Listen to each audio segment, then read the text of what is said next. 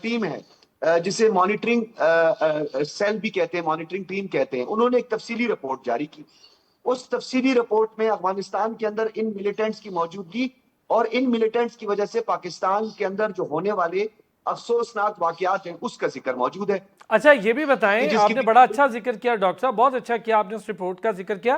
اس کے اندر واضح بتایا گیا ہے کہ بارڈر کے قریب بسائے جا رہے ہیں, خود حکومت انہیں روکتی نہیں ہے, اس کی طرف کوئی عمل دخل نہیں ہے, اور وہ 22-23 ہزار کے قریب ہے دہشت گرد.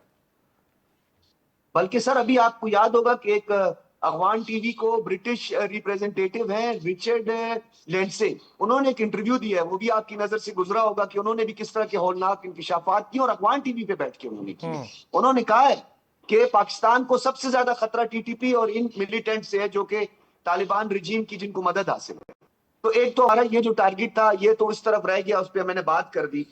اب دوسرا اس کا پہلو تھا آپریشن سندور, میں اس پہ بھی ایک چھوٹی سی گزارش کرنا چاہوں گا. ابھی پچھلے دنوں آپ نے دیکھا کہ انہوں نے اپنے 6 فوجیوں کی تصاویر جاری کر دی, انہوں نے کہا یہ آپریشن سندور میں مارے گئے تھے. اب ذرا سنیے, یعنی وہ کیا کہتے ہیں, وہ جھوٹ بھی ایک حد کا ہوتا ہے, یعنی بیوقوف بنانا بھی ایک حد کا. تو میں تو حیران ہوں ہندوستان کی عوام پہ کہ وہ ان مترواسیوں کے کس طریقے سے جھوٹ میں آ جاتے ہیں. یعنی 6 فوجی مارے گئے, اس میں ایک ایئر فورس کا اہلکار بھی شامل ہے. تو ایئر فورس کے اہلکار کیا گراؤنڈ فورسز کے ساتھ لڑائی لڑ رہا تھا؟ تو بتائیں نا ایئر فورس کا کون سا اہلکار تھا اس میں؟ ایک. دوسری بات یہ ہے, میں نے کل ان سے سوال کیا انڈین چینل پہ, میں نے کہا آپ لوگوں نے 1 سال میں ان کی چتا تو جلائی ہوگی, ٹھیک ہے, ان کا سنسکار ہوا ہوگا, پوری تقاریب ہوئی ہوں گی, ہم تو کوئی ہمارا شہید ہوتا ہے فوجی اہلکار, ہم تو اس کو پاکستان کے پرچم میں لپیٹ کے تدفین کرتے ہیں, پوری دنیا دیکھتی ہے, ہماری فورسز کے لوگ بھی اس نماز جنازہ میں شرکت کے, اور 24 آورز کے اندر یہ سب کچھ ہوتا ہے. 1 سال تک آپ نے ان کی ویڈیو چھپائی ہوئی تھی. یعنی آپ خود سوچیں, 3 ماہ کے بعد ان کے سی ڈی ایف آتے ہیں, اسی ماہ جو ہے یہ جاتے ہیں بلومبرگ کو انٹرویو دیتے ہیں, وہاں پہ بھی ان کو پسپائی ہوتی ہے. تو یہ جو آپریشن سندور ہے جس کا یہ بار بار ذکر کرتے ہیں, یہ ہمیشہ کے لیے بھارت کے لیے کلنک کا ٹیکا ہے جس کو یہ کبھی بھی نہیں مٹا سکیں گے. سر اب تو دیکھیں انہی کے اپنے فیوریٹ جو بڑے بڑے ادارے ہیں وہ خود اس کی پول پٹی کھول رہے ہیں آپریشن سندور کی, اور اس کی رپورٹس کو ڈیلے کرنے کی وجہ بھی بتا رہے ہیں. اچھا 36 رافائل جو ہیں ان کا انہوں نے ابھی ایک ٹینڈر نکال دیا جناب. اب آپ دیکھیں کہ کبوتر کی طرح آنکھیں بند کرنے والا فارمولا, 36 طیارے رافیل جو ان کا ٹینڈر نکالا ہے, ویڈیوز نہیں ہے. میں بار بار کہتا ہوں یار ٹینڈر نکالنے سے کیا ہوتا ہے, ایک چھوٹا سا کاغذ ہے, آپ اس کی ویڈیوز تو جاری کرو. تو یہ عزیمت ہے بھارت کے لیے, بہت بڑا مسئلہ. اب آ جاتے ہیں انڈس واٹر پہ, یہ بڑا میں ٹیکنیکل آپ کے سامنے چیز ذکر کرنے لگتا ہوں. 2 دریائیں جو بڑے امپورٹنٹ ہیں, ایک جو تبت سے آ رہا ہے جس کو ہم انڈس واٹر بھی کہتے ہیں, یہ انڈس واٹر لداخ سے جو ہے وہ پاکستان میں داخل ہوتا ہے. اب لداخ کا وہ ایریا جہاں پہ -40 to -50 ڈگری سینٹی گریڈ ہے, جہاں پہ گلیشیئرز جو ہیں وہ موجود ہیں, اور وہاں پہ ایون کہ آئل بھی فریز ہو جاتا ہے, جم جاتا ہے. تو یہ وہاں سے پاکستان کا پانی روکنے کی بات کریں, یہ بیوقوف بنا رہے ہیں پوری دنیا کو. اچھا یہ جو 5% انڈس واٹر کا جو پانی ہماری طرف آ رہا ہے نا سر, یہ صرف 5% ہے, کیونکہ پاکستان میں جب وہ داخل ہوتا ہے, اور پھر جو ہمارے پاس ہندو کش جس کے تمام گلیشیئرز جو کچھ حصہ جو ہے وہ ہمالینز کا, اور باقی ہمارے پاس جو اپنے کراکرم ہے, یہ تمام پانی مل کر جو ہے انڈس واٹر بنتا ہے. تو یہ تو ایک اپنے لوگوں کو بیوقوف بنا رہے ہیں. چناب کی طرف چلے جاتے ہیں, چناب پر یہ کہتے ہیں پاکستان کا پانی روک دیں گے. آج میں کانفرنس بھی سن رہا تھا, تو ٹیکنیکل کچھ چیزوں کو میں اسٹڈی بھی کرتا ہوں, تو مجھے آپ ایک بتائیں چناب پر جو ہندوستان نے ڈیم بنائے ہوئے ہیں, تو ڈیم کا مطلب یہ جو ہائیڈرو پروجیکٹس ہیں یہ کیسے چلتے ہیں؟ جو پانی پہ بجلی پیدا کرنے والے پروجیکٹ ہوتے ہیں, ہائیڈرل پاور پروجیکٹس جن کو کہتے ہیں, وہ پانی سے ہوتے ہیں نا. جب پانی کا فلو آ رہا ہے تو تبھی وہ جو ہے بجلی جنریٹ کریں گے, پیدا کریں گے. تو یہ پہلے اپنی بجلی بند کریں گے, اپنے پروجیکٹ بند کریں گے, پھر چناب کا پانی بند ہوگا. میں سمجھتا ہوں یہ دنیا کو بیوقوف بنا رہے ہیں. اچھا ایک جہاں پہ انڈس واٹر ٹریٹی ہے نا 1960 میں جو آج بھی ایگزسٹ کرتی ہے, جس کا ورلڈ بینک ثالث ہے, اس میں ایک اور چیز کو بھی شامل کرتے ہیں, ہیلسن رولز. جی ہاں ہیلسن بالکل. رولز جو ہے فن لینڈ کے ایک رولز ہیں 1966 میں, جو جس پر پوری دنیا جو ہے اس کا اتفاق پایا گیا. اب وہ رولز کو اپڈیٹ کر دیا گیا 2024 میں, اسے برلن رولز کہتے ہیں. اب یہ برلن رولز جو ہے کس طرح اپڈیٹ ہوئے, وہ ایسے ہوا ہے کہ ابھی دریاؤں کا معاملہ جو ہے وہ 2 طرفہ بھی نہیں رہا, یک طرفہ تو ہے ہی نہیں ہے. اب یہ ہوگا کہ آپ نے اس کو دنیا کے سب سے بڑے فورم پر آپ نے پریزنٹ کرنا ہوگا. یعنی اب آپ خود سے کچھ نہیں کر سکتے. تو اگر تو بھارت جو ہے وہ انٹرنیشنل کرمنل کورٹ کو بھی نہیں مانتا, انٹرنیشنل کورٹ آف جسٹس کو بھی نہیں مانتا, بھارت اگر کسی کو بھی نہیں مانتا, یہ سب کو مانتا ہے, یہ بزدل اور ڈرپوک ہے, یہ صرف اس کے لیے سیاسی پوائنٹ سکورنگ کر رہے ہیں. سر اس کے سب کو پیچھے مانتا ہے, مودی کا کلبھوشن کو لے کے گئے تھے نا, کیسی عظیمت ہوئی پوری دنیا میں, کلبھوشن کو لے کے خود ہی گئے تھے وہاں پر, اور پھر کیسی عظیمت ہوئی, ایک دہشت گرد جیتا جاگتا ہمارے پاس ہے ان کا, اور وہ فوجی افسر بھی ہے, سب پتہ لگ گیا تھا پوری دنیا میں, ہم نے اس کے ڈوزیئر بھی پہنچا دیے. دیکھیے میں ارسلان صاحب یہ آپ کے سامنے بڑا ایک عام نقطہ رکھنا چاہ رہا ہوں. ہم پہ الزام لگا دیا کہ جی آپ نے تو اپنے پڑوسیوں پہ حملہ کر دیا. ہم نے کہا بھی تو ہمارے پڑوسی ہو, ایسے پڑوسیوں سے اللہ بچائے. اور دوسری بات یہ ہے سر آپ ایسی مثال دیکھیں نہ نا, دو. دہشت گردوں پر حملہ کیا ہے, ہم نے پڑوسی پہ حملہ نہیں کیا, بڑا واضح ہے, ہم نے دہشت گردوں پہ حملہ کیا ہے. تو جس کو تکلیف ہوئی ہے وہ ان کا سپورٹر اور فنڈنگ کا ایلیمنٹ ہے, ہمیں پتا ہے کہ کس کو کہاں تکلیف ہو رہی ہے. میں ذرا غور صاحب کو سر, ارسلان صاحب اس میں ایک اور بڑا امپورٹنٹ پہلو ہے. ہم نے تو دیکھیں ملیٹنٹس پر حملہ کیا ہے جو ہمارے نہتے لوگوں کو نشانہ بناتے ہیں. 1966 میں اندرا گاندھی نے میزورام کی ایک سٹی پر جو ہے میزائل داغ دیے تھے, ایئر سٹرائکس کی تھی اپنے لوگوں پر, ہزاروں لوگوں کو وہاں پر انہوں نے مار دیا تھا. یہ 1966 میں اندرا گاندھی نے کیا تھا.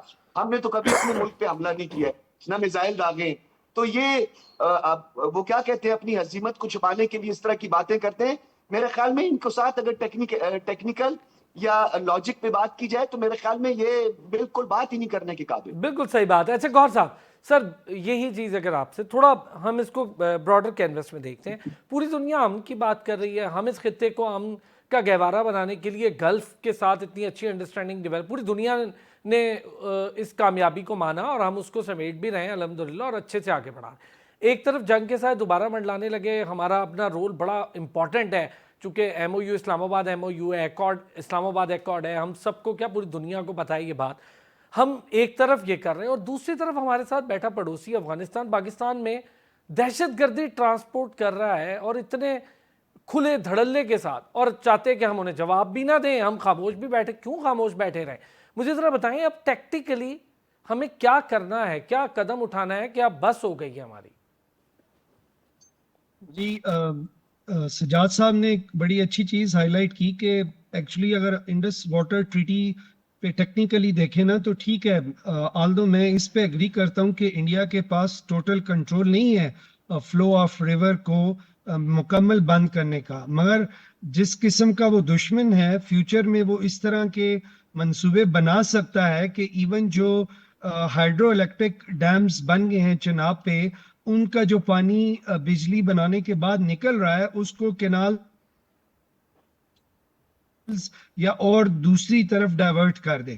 یہ ایشوز پہ خیر پاکستان کی جو کنسرنڈ ادارے ہیں انہوں نے ڈیفینیٹلی نظر بھی رکھی ہوئی ہے, اور ان چیزوں کو متواتر ہائی لائٹ کرنا, سیمینارز کے تھرو انٹرنیشنل فورمز پہ لے کے جانا, اور پھر جیسے کہ میں نے کہا کہ جب تک آپ کسی انیمی کو اس کے ایکشنز پہ ریسیپریکیٹ, اس کی لینگویج میں ایک ٹنل کا انہوں نے جو ہے وہ ایک شوشہ چھوڑا تھا, وہ ٹنل بھی انہوں نے جو ہے منسوخ کر دیا ہے. جو انہوں نے چناب پہ ٹنل بنانا تھا, چناب ٹنل کے نام سے, تو سر وہ انہوں نے منسوخ کر دیا ہے. چناب پر جو سلال ڈیم سے 70,000 کیوسک پانی چھوڑا, اس کی بیک سائڈ پہ ایک ٹنل بھی بنانی. جی بالکل, جی گور صاحب. جی بالکل. تو بہرحال صرف میرا ہائی لائٹ کرنے کا مقصد یہ تھا کہ ان منصوبوں کو وہ ڈائیورٹ کر سکتے ہیں اور جو لکھی ہوئی شرائط ہے ان کے اگینسٹ جا سکتے ہیں, تو اس پہ ڈیفینیٹلی کنسرن لوگوں نے نظر رکھی ہوئی ہے, ہائی لائٹ بھی کریں. اب آتے ہیں افغانستان کی طرف. وہاں میں ایک چیز ضرور ہائی لائٹ کرنا چاہوں گا کہ افغانستان میں نا دو فرنٹ ہیں. ایک تو ایکچوئل ملٹری فرنٹ ہے جس میں ڈیفینیٹلی ہماری فورسز بڑا صحیح جواب بھی دے رہی ہیں, اور اس کے ساتھ باقاعدہ ویڈیوز اور سارے جو ٹارگٹس انگیج ہوتے ہیں ان کو شائع کیا جاتا ہے, جاری کیا جاتا ہے, تاکہ بعد میں اگر کوئی کولیٹرل ڈیمیج یا سویلینز کے مرنے کی بعض دفعہ غلط رپورٹنگ کرے تو وہ مؤثر طریقے سے اس کو کہہ لیں آپ کاؤنٹر کیا جا سکے. مگر ایک اور چیز بھی ہے ارسلان بھائی کہ ایک یہ جو جنگ ہے نا افغانستان والی, اور اس میں جو ان کے کہہ لیں کولیبریٹرز ہیں پاکستان میں, وہ ایک نظریاتی فرنٹ بھی ہے, ایک ایڈیالوجی ہے جو کہ غلط ہاتھوں میں, جن کو بڑا کریکٹلی ہماری تمام علماء نے بھی اور تمام لیڈرشپ نے خارجی کہا ہے, بیکاز وہ لوگ سیلف سینٹرک اور مذہب کو استعمال کر کے جو بھی ان کے عقیدے سے اختلاف کرتا ہے اس کو وہ کہہ لیں غیر مسلم قرار دے دیتے ہیں. تو اب ہم نے نہ صرف ان کو ملیٹرلی جواب دینا ہے, ہمیں اس کے جو نظریاتی جواب ہیں علم و فہم کے تھرو اور اسپیشلی ٹرائبل ایریاز میں زیادہ انوالو کر کے اپنی جو کہہ لیں.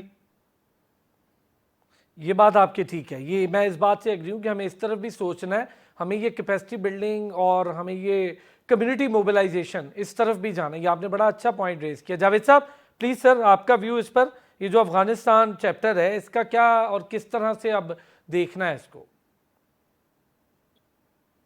دیکھیں افغانستان جو ہے وہ اس کی ہاسٹیلٹی یا عداوت یا مخاصمت یا دشمنی پاکستان کے حوالے سے وہ واضح ہے, اور اس پہ کنسرن جو ہے نہ صرف پاکستان نے اس کا اظہار کیا ہے, امریکہ, یونائٹڈ نیشنز, رشیا, چائنا اور کئی ریجنل ممالک جو ہیں وہ اس پر تشویش کا اظہار کر چکے ہیں, اور وہ یہ کہہ رہے ہیں کہ افغانستان کے اندر درجنوں ٹیررسٹ گروپس ہیں, ان کی تفصیل بھی وہ دے چکے ہیں, ان کے نام دے چکے ہیں جو کہ آپریٹ کر رہے ہیں فرام افغانستان سوائل. دوسری طرف جو طالبان کی موجودہ حکومت ہے اس کی جو ریپوٹیشن ہے, اس کی جو کریڈیبلٹی ہے ورلڈ وائڈ, وہ دن بدن گرتی جا رہی ہے, اور اس نے جو قوانین بنائے ہوئے ہیں لوگوں کو دبانے کے لیے, ان کے حقوق کو سلب کرنے کے لیے, خواتین کو سپریس کرنے کے لیے اور ان کو آزادیوں سے محروم کرنے کے لیے, تعلیم سے ان کو محروم کرنے کے لیے کئی ایسے اقدامات جو اپنے شہریوں کے خلاف یہ حکومت کر رہی ہے, اس سے وہ دنیا بھر میں بدنام ہو چکی ہے. اور ساتھ ہی اب یہ بات تسلیم کی جا رہی ہے, امریکہ اس کو تسلیم کرتا ہے, یورپ کرتا ہے, رشیا کرتا ہے, چائنا کرتا ہے, تمام میجر جو پلیئرز ہیں وہ یہ کہتے ہیں کہ افغانستان جو ہے وہ ٹیررزم کا ہب بنتا جا رہا ہے ایک مرتبہ پھر. یہ ایک اس کا پہلو ہے. دوسرا پہلو یہ ہے کہ پاکستان کے ساتھ انہوں نے کون سی ان کی دشمنی ہے, پاکستان کے ساتھ اتنا اچھا سلوک کیا ہے, پاکستان نے 40 سال تک ان کو مہمان بنا کے رکھا. ایک زمانے میں تو صورتحال یہ تھی, اور اب بھی قریباً یہی ہے کہ پاکستان کے تربیت یافتہ بیوروکریٹس, پاکستان کے تربیت یافتہ نوجوان جو یہاں کی یونیورسٹیوں اور اداروں میں پڑھ کے گئے, وہ افغانستان کی رولنگ کلاس کے ممبر تھے اور اب بھی ہیں ان میں. تو پاکستان نے کیا گناہ کیا ہے؟ پاکستان بس نے سر ان کو ہر طرح یہ اب سپورٹ ہم کیا ہے. سب کو سوچنا ہے, یہ ویسے بڑا سوال ہے آپ کا, یہ اب ہم سب کو سوچنا, میں اس پہ ایک الگ سے پروگرام رکھوں گا, ہم صرف اس افغان چیپٹر کو ڈسکس کریں گے. جاوید صاحب تھینک یو سو مچ. جاوید صدیق صاحب کا بہت شکریہ. ایئر کموڈور ریٹائرڈ سید گوہر الحسن صاحب ہمارے ساتھ موجود تھے, ڈاکٹر سجاد بخاری موجود تھے. جیسا کہ میں نے کہا تھا ذرا بات کریں گے بریک کے بعد آبی جارحیت کو لے کر. بھارت کو پاکستان نے بڑی کلیئر وارننگ دی ہے. بھارت نے دریائے چناب پر سلال ڈیم سے 70,000 کیوسک پانی چھوڑا ہے, لیکن الحمدللہ ہمارا جو محکمہ آبپاشی ہے اور ہماری منسٹریز ہیں وہ یہ بتا رہی ہیں کہ چیزیں اور حالات قابو میں ہیں, کوئی خطرہ نہیں ہے سیلاب کا. لیکن جہاں پر پانی دینا چاہیے وہاں پر ابھی تھوڑی دیر پہلے بھی ڈسکشن ہو رہی تھی کہ 5% پانی واٹر ٹریٹی کے تحت ہی پہ مل رہا ہے پاکستان کو. باقی جگہ پر بھارت کسی نہ کسی طرح ڈیم بنا کر, ٹنلز بنا کر روک لگانے کی کوشش کر رہا ہے. اب اس معاملے کو بہت سیریسلی اٹھایا جا رہا ہے. پاکستان یہ کہہ رہا ہے پانی پر ہاتھ ڈالنے والوں کے ہاتھ کاٹ دیں گے. ڈاکٹر کاشف سالک ہمارے ساتھ موجود ہیں, واٹر ایکسپرٹ ہیں, ساری چیزوں کو بڑے بہتر طریقے سے جانتے ہیں. Doctor Kashif thank you so much, آپ نے ہمیں جوائن کیا. ڈاکٹر صاحب یہ آبی جارحیت والا معاملہ مسلسل بھارت کی طرف سے روا رکھا ہے, کوئی پہلی بار نہیں ہو رہا. پہلے وہ انڈس واٹر ٹریٹی منسوخ کرنے چلے تھے, اب وہ پانی روک رہے ہیں, کبھی ڈیم بنا دیتے ہیں, کبھی ٹنل بنا دیتے ہیں, اور آپ دیکھیں کہ 3120 میگا واٹ کا ہائیڈرو پاور نیٹ ورک بنا لیا ہے اور 7250 میگا واٹ کے منصوبوں کی تیاریاں کر کے بیٹھے ہوئے ہیں ہمارے پانی پر.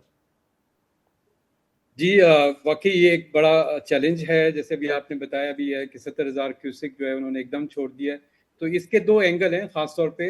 ایک پہلا اینگل تو یہی ہے کہ پانی کو کنٹرول کرنا اور پھر چھوڑنا.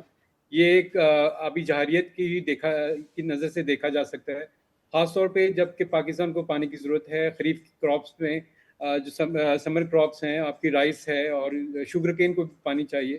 تو یہ جب سچویشن جس میں پانی اور اوپر سے گرمی ہے, ہیٹ ویوز ہے, تو کراپ کو پانی کی اشد ضرورت ہے. اس وقت پانی کو روک لینا اور جب پانی کے ضرورت کم ہوتی ہے تو اس وقت پانی کو چھوڑ دینا، تو ایک طرح کی یہ آبی جہریت ہے. لیکن اس کا دوسرا اینگل بھی ہے جس کو آپ نے دیکھا ہے کہ انفراسٹرکچر ڈیولپمنٹ، خاص طور پہ ایسٹرن ریورز اور ویسٹرن ریورز. ایسٹرن ریورز آپ کو پتہ ہے انڈس واٹر ٹریٹی میں پاکستان سے لے کے انڈیا کو دے دیے گئے، اور ویسٹرن ریور جس میں آپ کا انڈس، جہلم اور چناب ہے وہ پاکستان کے پاس آتا ہے. آپ کو اگر تھوڑا سا سائنٹیفک ڈیٹا میں آپ کو ساتھ شیئر کروں تو ایسٹرن ہمالیاز جو کہ گلیشیئرز ہیں وہ تقریباً 3 سے 4 گنا زیادہ تیزی سے میلٹ ہو رہے ہیں، جو کہ ویسٹرن گلیشیئرز جس میں پاکستان کے جو ویسٹرن ریورز ہیں، انڈس ہے، جہلم اور چناب، وہاں سے فیڈ ہوتے ہیں. تو کہنے کا مطلب یہ ہے کہ ان کے جو گلیشیئرز ہیں وہ بہت تیزی سے میلٹ ہو رہے ہیں، پاکستان کے گلیشیئرز بہت کم تیزی سے اور تقریباً سٹیبل ہیں جو اس کی میلٹنگ ہے. تو اس تناظر میں ایک انڈیا کا جو اگر ہم اس کو دیکھیں تو وہ دیکھ رہا ہے کہ فیوچر میں اس کو پانی کی واقعی شارٹیج ہوگی. جب گلیشیئرز بہت زیادہ تعداد میں میلٹ ہو جائیں گے تو ان کے ایسٹرن ریورز جو ہیں وہ انف نہیں ہوں گے کہ وہ جو ان کی ایگریکلچر کے یوز یا دوسرے یوزز ہیں، تو لازمی طور پہ وہ دیکھ کے اس نے پاکستان کے جو ویسٹرن ریورز ہیں وہاں پہ انفراسٹرکچر ڈیولپمنٹ شروع کر دی ہوئی ہے، جس میں آپ نے ذکر کیا ٹنلز کے لیے، اس کے لیے ٹینڈرز جاری ہو چکے ہیں، لیکن ابھی تک اس میں بہت سارا کام ہونا باقی ہے. ٹنلز کی ڈیولپمنٹ ابھی اس کی ٹینڈرز ہیں، اور وہ جو ریور کو ڈائیورٹ کرنے چاہے گا اس کی جغرافی اتنی کمپلیکس ہے کہ اتنا ایزی ٹاسک نہیں ہوگا. تو یہی ٹائم پیریڈ ہے پاکستان کے پاس کہ جب وہ اس کی ٹینڈرنگ کر رہا ہے اور اس کی ڈیولپمنٹ کے ڈیزائنز کے اوپر کام کر رہا ہے.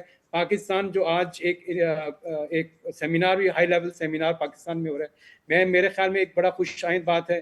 یہ تقریباً ایک ڈیکیڈ کے بعد پانی کے اوپر ایک اتنی ہائی لیول ڈسکشنز ہو رہی ہیں جس میں تقریباً ساری پارٹیز کے لوگ انوالو ہو رہے ہیں اور ایک پولیٹیکل لیول پہ ڈسکشن ہو رہی ہے. ایک بہت خوش آئند بات ہے. انٹرنیشنل کمیونٹیز کو لے کے وہ اس پہ بات کریں تو ایک بڑا پریشر، پولیٹیکل پریشر جو ہے انڈیا پہ ڈالنا چاہیے.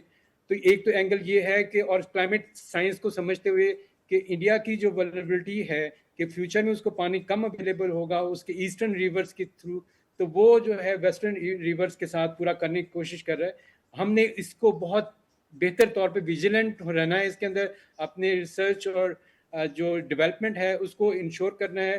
پانی جو ہے ہمیں اویلیبل ہے ایسٹ ویسٹرن ریور سے اور کچھ ایسٹرن ریور سے ہمیں کچھ اویلیبل ہوتا ہے، اس پانی کو ہم نے بہتر طور پہ اسٹور کرنا ہے. تو یہ ایک سینیریو ہے، اس کو کلیکٹیولی، اس میں صرف پولیٹیشنس نہیں، اس کے اندر جو پروفیشنلز ہیں، جو کمیونٹی میں فارمرز کے ساتھ کام کرتے ہیں، ان سب کو انوالو ہو کے تو اس جو آبی جہریت انڈیا کی طرف سے ہو رہی ہے، ہمارے جو پانی ہے ویسٹرن ریورز کا جو کہ انڈس واٹر ٹریٹی میں ہمارا رائٹ ہے، اس کو اس کے اوپر جو وہ قدغن لگانا چاہ رہا ہے، بیسیکلی میں تو کہوں گا ڈاکہ ڈالنا چاہ رہا ہے، تو وہ اس کو ہم روک سکتے ہیں. اچھا ڈاکٹر کاشف، اس میں بین الاقوامی ایجنسیز جو گارنٹیز کے طور پہ موجود ہیں، جیسے میں ورلڈ بینک کا ذکر کروں اور پھر یونائٹڈ نیشنز کا ذکر کروں اور پھر میں ذرا برلن رولز کا ذکر کروں، سب سے امپورٹنٹ ذکر اس لیے برلن رولز کا آتا ہے کہ اس کے مطابق بیسک ہیومن رائٹس وہاں پر موجود ہونے چاہیے، فیئر شیئرنگ ہونی چاہیے، پروٹیکٹنگ نیچر ہونی چاہیے، نو ہارم، اور پبلک سے جو اس کے ارد گرد لوگ رہتے ہیں ان کو بھی اس مینجمنٹ کا حصہ ہونا چاہیے. تو برلن رول تو یہ سب کچھ واضح کرتے ہیں، بھارت تو ان میں سے کچھ ماننے کو تیار نہیں ہے. دیکھیں یہ بات ماننے نہ ماننے والی بات تو وہی ہے کہ اس کے اوپر ہم بات کر سکتے ہیں، لیکن چاہے برلن رولز ہوں، چاہے وہ ورلڈ بینک ہو یا یو این کی جتنی آرگنائزیشنز ہیں ان کی انوالومنٹ ہو، میں آپ کو بتاؤں کہ انڈس واٹر ٹریٹی کے اندر یہ سارے جو فیکٹرز ہیں وہ کنسیڈر کیے گئے ہیں. اور لیکن جو چیز کنسیڈر نہیں ہوئی وہ کلائمیٹ چینج کا پرسپیکٹیو ہے کہ وہ جو شارٹیج ہے اس کو کیسے مینٹین کرنا ہے. میرے خیال میں رولز اینڈ ریگولیشنز کوائٹ انف ہیں پاکستان کے یا ساؤتھ ایشیا کے واٹر جو بجٹ ہے اس کو گورن کرنے کے لیے. بہتر ضرورت یہ ہے کہ کنٹریز آپس میں بیٹھیں اور بات کریں. آف کورس انڈیا بات کرنے کو تیار نہیں ہے، لیکن کسی نہ کسی لیول پہ ایک جیسے پاکستان نے ریسنٹ ڈیولپمنٹ میں ڈپلومیٹک جو اسپیس حاصل کیا ہے اس کو استعمال کرتے ہوئے اگر پاکستان جو ہے واٹر کے ایشوز کو اور خاص طور پہ اس کے بعد پھر کشمیر کے ایشوز کو، کیونکہ کشمیر کا اور پانی کا جو ایشو ہے ملتا جلتا ہے، کیونکہ آپ کے جتنے ریورز ہیں وہاں پہ جو اس کا بیسن ہے تبت سے شروع ہو کے کشمیر کے مختلف علاقوں سے گزرتا ہوا پاکستان میں آتا ہے. تو آف کورس یہ دونوں ایشوز آپس میں مکس ہیں. تو ہمیں یہ اس جو اسپیس ہمیں ایک ڈپلومیٹک اسپیس ملی ہے اس میں چاہے وہ برلن رولز ہیں یا پھر دوسرے